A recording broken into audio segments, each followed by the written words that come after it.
Hi friends, welcome to Infinity IQ. இன்றைக்கி நம்ம பார்க்க போகிற தலைப்பு சதுரங்களை கண்டுபிடித்தல். அதாவது ஒரு குறிப்பிட்ட உருவத்தில் எத்தனை சதுரங்கள் இருக்குது அப்படின்னு சொல்லி கேட்கப்படுற கேள்விக்கு எப்படி பதிலளிக்கிறது அப்படின்னு தான் இன்றைக்கி பார்க்க போகிறோம். இதுவும் ஐக்யூ கொஷின்ஸில் ஒரு முக்கியமான பகுதி. வாங்க வீடியோக்குள்ளே போகலாம்.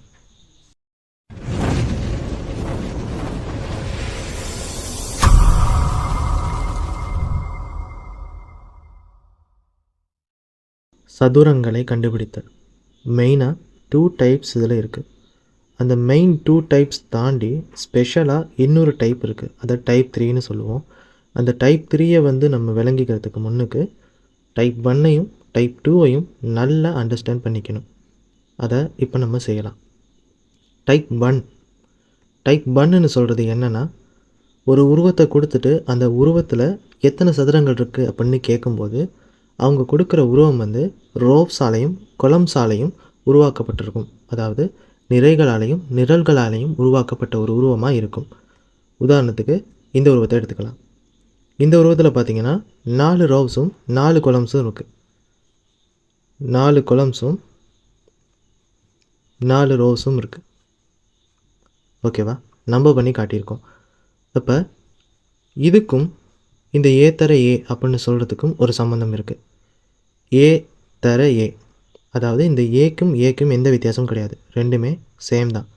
அதே மாதிரி தான் இந்த டைப் 1ல் ரோவ்ஸும் கொலம்ஸும் ஈக்குவலாக இருக்கும். அதாவது ரோவ்ஸ் 2 இருந்தால் கொலம்ஸ் 2 இருக்கும், ரோவ்ஸ் 3 இருந்தால் கொலம்ஸும் 3 இருக்கும். அதே மாதிரி இந்த புக்ஸ் எடுத்துக்கங்க. இதில் ரோவ்ஸ் 4 இருக்குது, கொலம்ஸும் 4 இருக்குது. அப்போ இது டைப் 1. அடுத்து டைப் 2வை பார்ப்போம். டைப் 2 ஏ தர பின்னு காட்டியிருக்கும். அப்போ லைட்டாக உங்களுக்கு ஒரு கெஸ்ஸிங் வந்திருக்கும். ஏயும் பியும் வேறு. அப்போ இங்கே என்ன வித்தியாசமாக இருக்கும்? ரோவ்ஸும் கொலம்ஸும் ஈக்குவலாக இருக்காது. ரோவ்ஸும் கொலம்ஸும் ஈக்குவலாக இல்லாமல் அதோட பெருமானம் வேறுபட்டுக்கிட்டே இருக்கும்.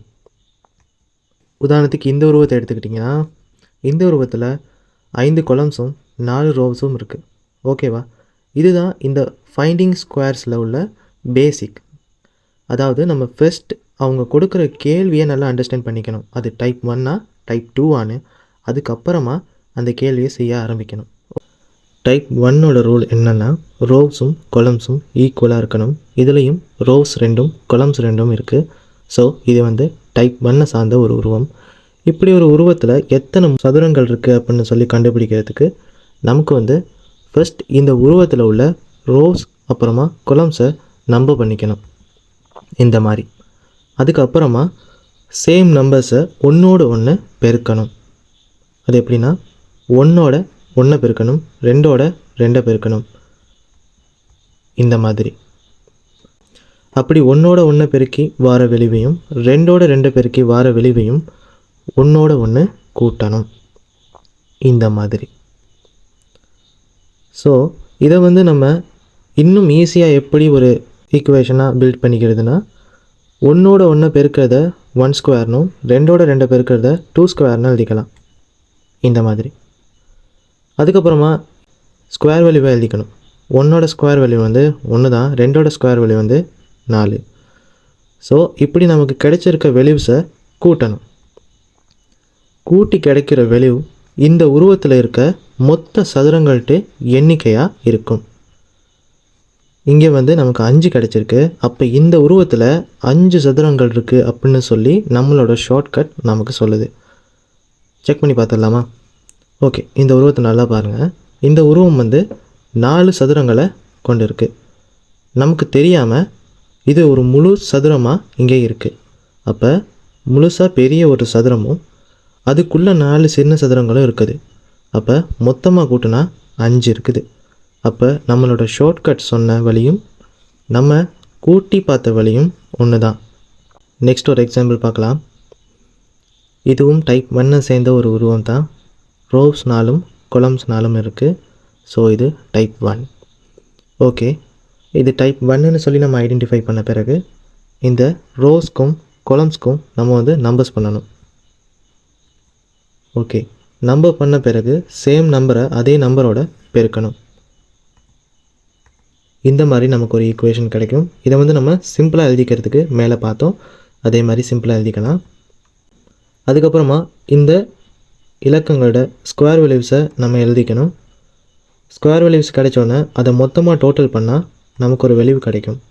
இங்கே நமக்கு 30 கிடைச்சிருக்கு. இந்த ஷார்ட்கட் மூலமாக நமக்கு கிடைச்சிருக்க ஆன்சர் 30.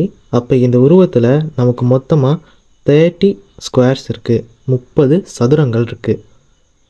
டைப் 1 பொறுத்த வரைக்கும் இந்த ஷார்ட்கட் யூஸ் பண்ணுறதுல எந்த ப்ராப்ளமும் இல்லை. ஆனால் டைப் 2க்கு இந்த ஷார்ட்கட் யூஸ் ஆகாது. டைப் 2க்கு வந்து நம்ம வேறு ஒரு ஷார்ட்கட் தான் யூஸ் பண்ணணும். டைப் 2ஓட ரூல் என்னென்னா, ரோஸும் கொலம்ஸும் எப்பவும் ஈக்குவலாக இருக்காது. அதோட எண்ணிக்கையில் எப்போயுமே டிஃப்ரெண்ட் இருக்கும். இந்த உருவத்தை பார்த்தா நமக்கு டைப் 2க்கு ஒரு எக்ஸாம்பிளாக இருக்குது. இந்த உருவத்தில் 5 கொலம்ஸும் 4 ரோஸும் இருக்குது. ஸோ இந்த டைப் 2ல் எப்படி கொடுக்கப்படுற உருவத்தில் உள்ள சதுரங்கள்ட்ட எண்ணிக்கையை கண்டுபிடிக்கிறது அப்படின்னு நம்ம இப்போ பார்க்கலாம். டைப் 2ல் சதுரங்கள்ட்ட எண்ணிக்கையை கண்டுபிடிக்கிறதுக்கு நம்ம டிஃப்ரெண்ட்டான ஒரு மெத்தடை யூஸ் பண்ணணும். அதுக்கு நம்ம ஃபர்ஸ்ட் என்ன செய்யணும்னா, இதில் உள்ள கொலம்ஸையும் ரோஸோட எண்ணிக்கையும் வந்து நம்ம மார்க் பண்ணிக்கணும். ஓகே, இதில் வந்து 5 கொலம்ஸும் 4 ரோஸும் இருக்குது. அதுக்கப்புறம் என்ன செய்யணும் அப்படின்னா, கொலம்ஸையும் ரோஸையும் பெருக்கணும். என்ன, கொலம்ஸையும் ரோஸையும் மட்டும் பெருக்கணும் அப்படின்னு சொல்லிட்டு எக்ஸ்ட்ராவாக இன்னும் நிறைய இலக்கங்களை பெருக்கியிருக்கேன் அப்படின்னு நீங்கள் யோசிக்கலாம். இந்த மெத்தட் மூலமாக தான் இந்த டைப் 2ல் உள்ள சதுரங்கள்ட்ட எண்ணிக்கையை கண்டுபிடிக்க முடியும். ஓகே, கொலம் மற்றும் ரோ அதன் பெருக்கமும் அதுக்கான ஆன்சரும் இங்கே இருக்குது. கீழே உள்ள நம்பர்ஸை எப்படி நம்ம உருவாக்கணும் அப்படின்னு பார்த்தீங்கன்னா, கொலம்லேருந்து -1 பண்ணிக்கிட்டே வரணும், ரோஸ்லேருந்தும் -1 பண்ணிக்கிட்டே வரணும். இந்த மாதிரி -1 பண்ணிக்கிட்டு வரும்போது எங்கேயாவது ஒரு இடத்துல 1 அப்படிங்கிற ஒரு வேல்யூ நமக்கு கிடச்சிருச்சுன்னா அதோட மைனஸ் பண்ணுறதை நம்ம ஸ்டாப் பண்ணிடணும். இங்கே வந்து நமக்கு 1 கிடைச்சதுக்கு அப்புறமா நம்ம மைனஸ் பண்ணலை. அதுக்கு அப்புறமா என்ன பண்ணணும் அப்படின்னா, கிடைச்சிருக்க வேல்யூ, அதாவது இப்படி மைனஸ் பண்ணிக்கிட்டு கிடைக்கிற நம்பர்ஸை பெருக்கி வர வேல்யூஸ் இந்த பக்கம் இருக்குது. அப்படி 1 கிடைச்சதுக்கப்புறம் நம்ம மைனஸ் பண்ணுறதை ஸ்டாப் பண்ணிடுவோம். அதுக்கு அப்புறமா கிடைச்சிருக்க வேல்யூஸை மொத்தமாக கூட்டணும். இங்கே 40 அப்படிங்கிற ஒரு கூட்டுத்தொகை நமக்கு கிடைக்கிது. அப்போ இந்த இடத்துல கிடைச்சிருக்க கூட்டுத்தொகை தான் இந்த உருவத்தில் இருக்க மொத்த சதுரங்கள்ட்ட எண்ணிக்கையாக அமையும். ஃபர்ஸ்ட் நம்ம என்ன செஞ்சோம், இதில் உள்ள ரோஸையும் கொலம்ஸையும் ஐடென்டிஃபை பண்ணிவிட்டு அது ரெண்டையும் பெருக்கணும். பெருக்கிட்டு ரோஸ்லேருந்து -1 பண்ணிக்கிட்டே வரோம், கொலம்ஸ்லேருந்தும் மைனஸ் பண்ணிக்கிட்டே வரோம். அப்படி மைனஸ் பண்ணிக்கிட்டு வந்து ஒரு இடத்துல 1 அப்படிங்கிற ஒரு ஆன்சர் கிடைக்கிற வரைக்கும் மைனஸ் பண்ணுறோம். அதுக்கு அப்புறமா கிடைச்சிருக்க வேல்யூஸை மொத்தமாக கூட்டி ஒரு வேல்யூவை வச்சு நம்ம இந்த உருவத்தில் எத்தனை சதுரங்கள் இருக்குது அப்படின்னு சொல்லி கண்டுபிடிச்சிக்கிறோம். இதுதான் டைப் 2ல் நம்ம சதுரங்களை கண்டுபிடிக்கிறதுக்கு பயன்படுத்துகிற மெத்தட். இன்னொரு எக்ஸாம்பிள் பார்க்கலாம். இங்கே வந்து 6 கொலம்ஸும் 4 ரோஸும் இருக்குது. அப்போ நம்ம ஃபர்ஸ்ட் டைப் 2ல் என்ன செய்யணும், கொலம்ஸையும் ரோஸையும் ஐடென்டிஃபை பண்ணிக்கணும். கொலம்ஸையும் ரோஸையும் ஐடென்டிஃபை பண்ண பிறகு என்ன செய்யணும், கொலம்ஸையும் ரோஸையும் பெருக்கணும். ஓகே, பெருக்கியாச்சு. கொலம்ஸையும் ரோஸையும் பெருக்கிட்டு அதுக்கு கீழே உள்ள நம்பர்ஸ் எப்படி பில்ட் பண்ணணும்னு நம்ம மேலே பார்த்தோம். -1 பண்ணிகிட்டே வரணும். ஓகே, -1 பண்ணிக்கிட்டே வந்தோம். ஒரு இடத்துல நமக்கு 1 அப்படிங்கிற வேல்யூ கிடைச்சோன்னா மைனஸ் பண்ணுறதை ஸ்டாப் பண்ணிட்டோம். அதுக்கப்புறம் என்ன செய்யணும், கிடைச்சிருக்க வேல்யூஸ் எல்லாத்தையும் மொத்தமாக டோட்டல் பண்ணணும். ஓகே, டோட்டல் பண்ணி நமக்கு 70 அப்படிங்கிற ஆன்சர் கிடச்சிருக்கு. அப்போ இந்த உருவத்தில், இந்த டைப் 2வை சேர்ந்த இந்த உருவத்தில் நமக்கு மொத்தமாக 70 ஸ்கொயர்ஸ் இருக்குது, 70 சதுரங்கள் இந்த உருவத்தில் இருக்குது. ஓகே, டைப் 1 டைப் 2 இது ரெண்டையும் நம்ம பார்த்தாச்சு. அடுத்து நான் சொன்ன மாதிரி ஸ்பெஷலான ஒரு டைப் இருக்குது, அது என்னன்னு சொல்லி அடுத்து பார்க்கலாம்.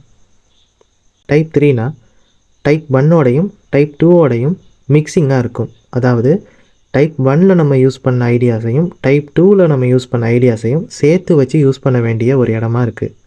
ஓகேவா, அது எப்படின்னா இந்த மாதிரி தான். இப்படி ஒரு கலவையான ஒரு உருவத்தை கொடுத்துருவாங்க. இப்படி கொடுக்கப்பட்ட உருவத்தில் நம்மளால் டைப் 1ஐயோ டைப் 2ஐயோ தெளிவாக பார்க்க முடியாது. அப்படி நம்ம தெளிவாக பார்க்க முடியாட்டியும் நமக்கு டைப் 1 அப்புறமா டைப் 2 பொறுத்த வரைக்கும் உள்ள ஐடியாஸ் இருக்குது. அதை வச்சு இந்த உருவத்தில் எந்தெந்த டைப்ஸ் இருக்குது அப்படின்னு சொல்லி நம்ம ஐடென்டிஃபை பண்ணிக்கணும். ஓகே, இந்த உருவத்தை பொறுத்த வரைக்கும் டைப் 1 மட்டும்தான் இருக்குது. இந்த உருவத்தில் டைப் 1 சேர்ந்த ஒரே மாதிரியான 3 உருவங்கள் இருக்குது. நல்லா பாருங்கள்.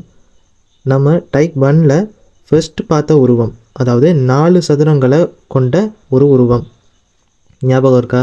அந்த உருவம் மாதிரி தான் மொத்தமாக 3 உருவங்களை ஒன்றோடு ஒன்று சேர்த்து உருவாக்கின உருவமாக தான் இது இருக்குது. ஓகேவா? அப்போ இந்த 1வது உருவத்தில் எத்தனை சதுரங்கள் இருக்குது அப்படின்னு சொல்லி பார்த்தோன்னா, நம்ம முதல்ல பார்த்தோம் இந்த மாதிரி 4 சிறிய சதுரங்களை கொண்டு ஒரு பெரிய சதுரமும் இருக்கும். அப்போ மொத்தமாக இதில் 5 சதுரங்கள் இருக்குது. அதே மாதிரி தான் மற்ற 2 உருவங்களும். அப்போ அதுலேயும் ஒரே அளவில் தான் சதுரங்கள் இருக்கும். அப்போ 3லையுமே 5 5 5ன்னு சொல்லி சதுரங்கள் இருக்குது. அப்போ இது மொத்தமாக இந்த உருவத்தில் எத்தனை சதுரங்கள் இருக்குது அப்படின்னு சொல்லி அடையாளப்படுத்துறதுக்கு இது 3ஐயும் டோட்டல் பண்ணால் நமக்கு ஆன்சர் கிடச்சிரும். ஓகேவா? நமக்கு இங்கே 15 கிடச்சிருக்கு. அப்போ இந்த உருவத்தில் 15 சதுரங்கள் இருக்குது அப்படின்னு சொல்லி நம்மளால் கேல்குலேட் பண்ண முடியும். ஓகே, டைப் 3ல் இன்னொரு உதாரணம் பார்க்கலாம். இங்கே பார்த்தீங்கன்னா இதுலேயும் டைப் 1ஆ டைப் 2ஆன்னு சொல்லி நம்ம ஐடென்டிஃபை பண்ணிக்கணும். ஓகே, இதில் ஃபர்ஸ்ட் நம்ம என்னென்ன மாதிரி உருவங்கள் இருக்குதுன்னு சொல்லி தனித்தனியாக பிரித்து பார்த்துக்கலாம். ஃபர்ஸ்ட் இந்த மாதிரி 4க்கு 4ன்னு சொல்லி ஒரு பெரிய உருவம் இருக்குது. அதுக்குள்ளே சின்னதாக 4 பாக்ஸஸ் இருக்குது. அதாவது இங்கே பார்த்த மாதிரி 4 பாக்ஸஸ் கொண்ட சின்ன உருவம் இங்கே 4 இருக்குது. ஓகேவா? இந்த பாருங்கள், இந்த மாதிரி 4 உருவங்கள் இருக்குது. ஓகே, இப்போ சிம்பிள். இதை தனியாகவும் நம்ம கேல்குலேட் பண்ணிக்கிட்டோன்னா மொத்தமாக இந்த உருவத்தில் எத்தனை சதுரங்கள் இருக்குதுன்னு சொல்லி நம்மளால் கண்டுபிடிக்க முடியும். ஓகே, ஃபர்ஸ்ட் நம்ம இந்த உருவத்தில் எத்தனை சதுரங்கள் இருக்குதுன்னு சொல்லி பார்க்கலாம்.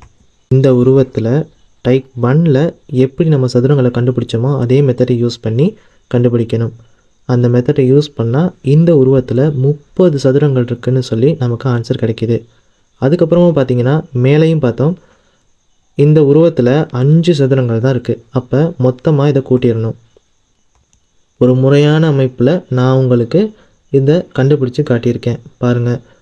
இதுவும் டைப் 1 சேர்ந்த உருவம் தான். அதனால் ஸ்கொயர் மெத்தடை தான் நம்ம யூஸ் பண்ணியிருக்கோம்.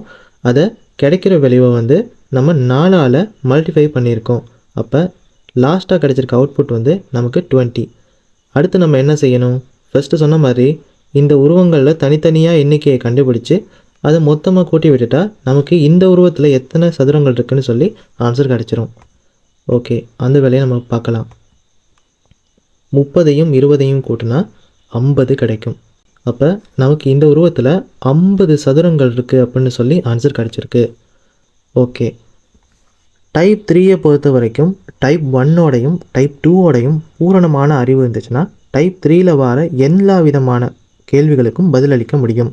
இதே மாதிரி கொஷின்ஸ் வரும்னு உறுதியாக சொல்ல முடியாது. டைப் 1ஐயும் டைப் 2ஐயும் நல்லா பார்த்து அண்டர்ஸ்டாண்ட் பண்ணிக்கிட்டு டைப் 3ல் வர கொஷின்ஸ்க்கு ஆன்சர் பண்ண முடியும். ஓகே, அவ்வளோதான் ஃப்ரெண்ட்ஸ் இன்றைக்கான வீடியோ பிடிச்சிருந்தால் லைக் பண்ணுங்கள், கமெண்ட் பண்ணுங்கள், நம்ம சேனலை சப்ஸ்கிரைப் பண்ணுங்கள், உங்கள் ஃப்ரெண்ட்ஸுக்கும் ஷேர் பண்ணுங்கள். அண்ட் உங்கள் எல்லாருக்கும் advance new year wishes. Thank you.